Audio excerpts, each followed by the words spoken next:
የዚምባብዌውን አይሾ ስፒድ ኮሙኒኬት ብታደርጉትና ቆንጆ ካሜራማን ይዛችሁ አስተርጓሚ አዶናይ አለ አዶናይን ይዛችሁ ሶስታችሁ የሆነ የአፍሪካ ሀገር የቀጣይ ስትሪም ውስጥ ላይ ብትሄዱ ከአፍሪካ ከወጣ በኋላ ያው ወደ አሜሪካ ነው የሚሄደው። ወደዛ ሄዶ ማግኘት በጣም ከባድ ስለሚሆን ሰላም እንዴት ናችሁ? ይሄ ቪዲዮ አዶናይ ጋር እንዲደርስ ሼር አድርጉልኝ።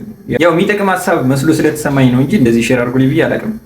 አዶናይ ለአይሾ ኢትዮጵያ ያደረከው ነገር ከቃላት በላይ ነው። ለማመስገን አይደለም የመጣሁት። አሁን የምልህ ነገር ግን እስካሁን ካደረከው የበለጠ ይህንን ብታደርግለት በደንብ ህይወቱን መቀየር ትችላለህ። የዚምባብዌውን አይሾ ስፒድ ኮሙኒኬት ብታደርጉትና አፍሪካ ውስጥ ከዚህ በኋላ የቀሩ ቱሮች ውስጥ ላይ አንድ ሀገር ላይ በድጋሚ ስትሪም ውስጥ እንዲገባ ቢደረግ የኢትዮጵያ አይሾ ስፒድ አንተም አብረው ሆነ ሄደህ ብታግዘው ልክ እንደባለፈው የኮሙኒኬሽን ችግር እንዳይፈጠር በአስተርጓሚ በደንብ አንድ ስትሪም ውስጥ እንዲገባ ቢደረግ የበለጠ አሪፍ ይሆናል። ይህንን ለማድረግ ደግሞ አይታችሁ ከሆነ የዚምባብዌው አይሾ ስፒድ በኢትዮጵያውያን በጣም እየተደነቀ ነበረ። ድጋሚም እንደሚመጣ እየተናገረ ነበር። ስለዚህ እሱ ጋር ኮሙኒኬት ብታደርጉ በጣም ቀላል ይሆናል ብዬ አስባለሁ። ዋናውን አይሾ ስፒድ ከማናገር ሁለተኛውን እሱን ማናገር ይቀላል። ከእሱ ጋር ኮሙኒኬት አድርጋችሁ በድጋሚ ስትሪም ውስጥ እንዲገባ ቢደረግ ልክ የኡጋንዳው ቴንጌ ታውቁት ከሆነ ቴንጌ የሚለው ከኡጋንዳ ኬንያ መጥቶ ነው በስትሪሙ መሀል ድንገት የገባው እና አብሮ የተወሰነ ሰዓት ስትሪም ያደረገው ማለት ነው።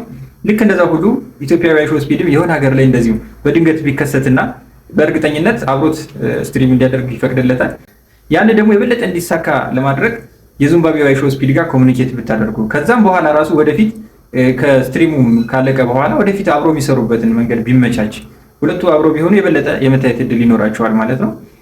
ዋናው አይሾ ስፒድንም በደንብ የመገናኘት እድል ይኖራቸዋል ብዬ አስባለሁ። እኛ ደግሞ እስከዛ ድረስ የኢትዮጵያዊን አይሾ ስፒድ ዩቲዩብ ሰብስክራይብ እያደረግነ ቲክቶክንም በደንብ ፎሎው እያደረግነ ከፍ አድርገ ነው ሁለተኛው ስትሪም ላይ ሲሄድ ቆንጆ ቪዲዮዎች ወጥተው ቪዲዮዎቹን ፖስት እንዲያደርግ ማለት ነው።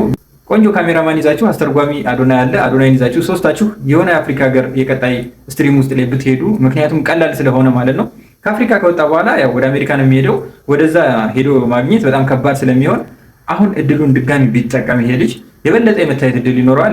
ቆንጆ ቪዲዮዎች ዩቲዩብ ላይ እና ቲክቶክ ላይ ፖስት እንዲደረጉ ቢደረግ የበለጠ ሻይን ያደርጋል። እስካሁን ያደረገው በጣም ብዙ ነው፣ ግን ደግሞ በድጋሚ ብታደርግለት በጣም አሪፍ ይሆናል ባይነኝ። አመሰግናለሁ።